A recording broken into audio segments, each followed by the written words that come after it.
Os economistas erraram feio ao longo do tempo e eles continuam errando, e a gente vai entender um pouquinho melhor do porquê disso nesse vídeo, né? Isso aí que você tá vendo na tela é uma coisa que se chama relatório Focus. Não é um carro, é um relatório que vai consolidar as expectativas do mercado em relação aos principais indicadores da economia, como por exemplo, inflação, PIB, taxa de câmbio, taxa Selic e por aí vai. Ou seja, todos os agentes econômicos, os investidores institucionais, os bancos, corretoras, eles fazem projeções para cada um desses indicadores periodicamente. Então todas as semanas eles vão fazendo e vão atualizando essas projeções de acordo com o que eles acreditam para a economia em relação a cada um desses indicadores. E aí o Banco Central, ele faz lá um relatório que vai consolidar todas essas projeções e vai mostrar qual que é a mediana. É como se fosse uma média do que o mercado está esperando. E basicamente a economia, o mercado financeiro, os empreendedores, todo mundo precisa trabalhar com expectativas. Todo mundo trabalha com expectativas porque quando você está tomando uma decisão de alocação de recursos, quando você pega lá o dinheiro que você guardou para abrir um negócio, por exemplo, você precisa ter minimamente uma previsão, uma projeção de quanto que vai ser o seu retorno naquele negócio. Senão você não abriria aquele negócio, porque é um risco, né? Você tem um risco de acontecer alguma coisa diferente do esperado, de você colocar o seu dinheiro lá naquele negócio e dar errado. Então,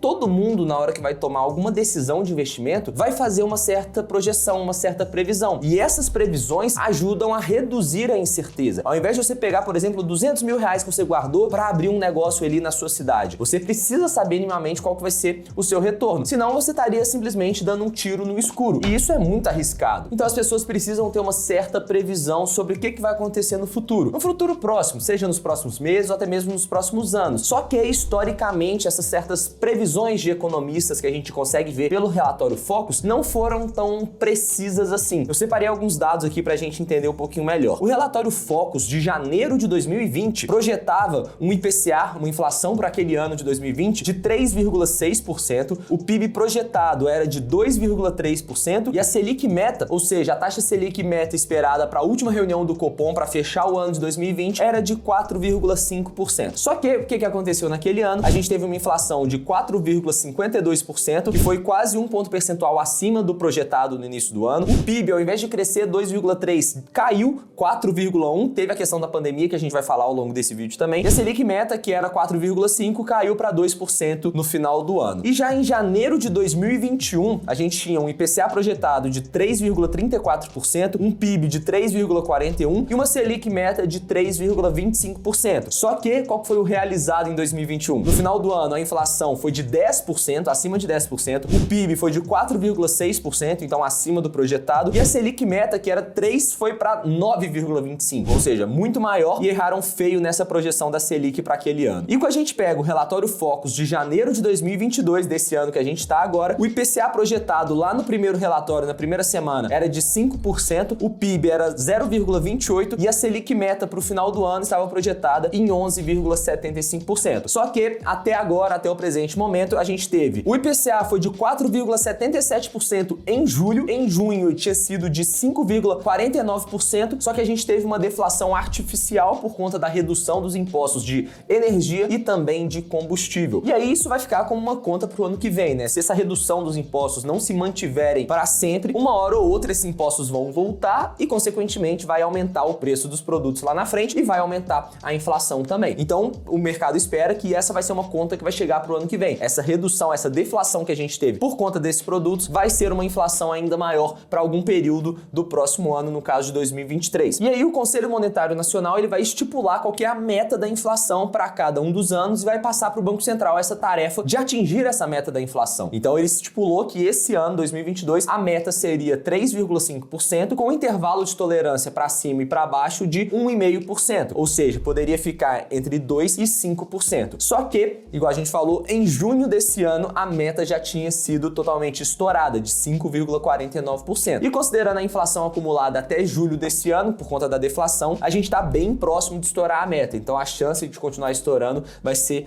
muito alta. O PIB desse ano a gente já teve 1% de crescimento no primeiro trimestre do ano, então já superou o crescimento projetado lá no início do ano. Então, para a gente ter esse crescimento que foi projetado, o PIB precisaria cair nos últimos trimestres do ano. E a Selic meta vai fechar o ano, provavelmente, pelo menos a expectativa do mercado hoje, é que ela feche em 13,75% ao ano, que é acima dos 11,75% que a gente tinha lá na primeira reunião. Ou seja, resumindo, o mercado sempre erra essas expectativas. E por que é tão difícil difícil assim a gente acertar essas projeções? Basicamente porque a economia é um organismo vivo, né? Um organismo complexo que é a relação entre vários agentes, milhões de agentes econômicos que estão se relacionando ali a todo tempo. Então são pessoas, empresas, bancos, o governo, tá todo mundo se relacionando e essas relações vão ditando o que vai acontecer ao longo do tempo. Então, como as pessoas, como as empresas são organismos complexos e a gente não consegue ter uma previsão sobre as ações dessas pessoas, quando a gente está passando para a economia e analisando os indicadores, esses indicadores são reflexo dessas ações das pessoas que são imprevisíveis. E também tem o fato de que os cenários eles vão mudando ao longo do tempo. O mercado ele precifica, ele projeta essas expectativas todas as semanas e na medida que o tempo vai passando, o cenário vai mudando. Consequentemente, as projeções também vão mudando. Ninguém imaginava que lá no início de 2020 iria ter uma pandemia. Lá em janeiro ninguém sabia que em março ia estourar uma pandemia. E quando a pandemia estourou, não sei se vocês se lembram, a projeção era que ia ficar fechado 2 semanas, no máximo 30 dias, e depois a vida ia voltar ao normal. Ninguém estava esperando que ia ficar fechado tanto tempo igual a gente de fato ficou. E o mesmo é válido para todas as outras situações. O governo pode adotar alguma medida, como por exemplo o corte dos impostos, que vai abaixar a inflação, isso não estava projetado. O governo pode tomar alguma outra medida também que ninguém estava esperando. Então isso tudo a gente precisa revendo ao longo do tempo. Então as projeções elas são feitas mais para dar um norte com base naquele cenário atual sobre o que a gente pode esperar para os próximos anos. Só que a gente não pode acreditar cegamente nessas projeções, porque igual a gente viu, a gente sempre vai ter um erro muito grande em relação ao início do ano e o que de fato vai ter acontecido naquele ano. Até porque o próprio Banco Central toma as suas decisões de subir ou abaixar a taxa Selic com base nessas expectativas do mercado em relação a esses principais indicadores. Então uma coisa que é muito comum a gente ver ali na ata do relatório do Copom é o Banco Central falando que as expectativas de inflação estão desancoradas. Então o Conselho Monetário Nacional fala que a meta é 3,5%, só que o mercado está precificando uma inflação acumulada de 7%. Então está desancorado, está muito longe da meta do que estava sendo projetado. Então o que o Banco Central vai ter que fazer? Vai ter que subir a taxa Selic ou então manter ela mais alta durante um longo período para que as expectativas comecem a baixar. Da mesma forma, se a gente tem uma inflação realizada até um determinado momento que está muito acima do que de fato deveria estar, essa Selic também vai ter que continuar mais alta. Se a gente tinha uma meta para esse ano de no máximo 5% e em 6 meses a gente já estourou essa meta, o Banco Central vai ter que continuar com a taxa Selic elevada para conter essa inflação. E bom, se você quiser receber esse relatório Focus no seu e-mail, você pode, todas as semanas o Banco Central divulga isso, você pode receber no seu e-mail. É só cadastrar lá no mailing do site do Banco Central, digita relatório Focus no Google que você vai entrar lá dentro. Espero que tenham gostado, um grande abraço e até a próxima.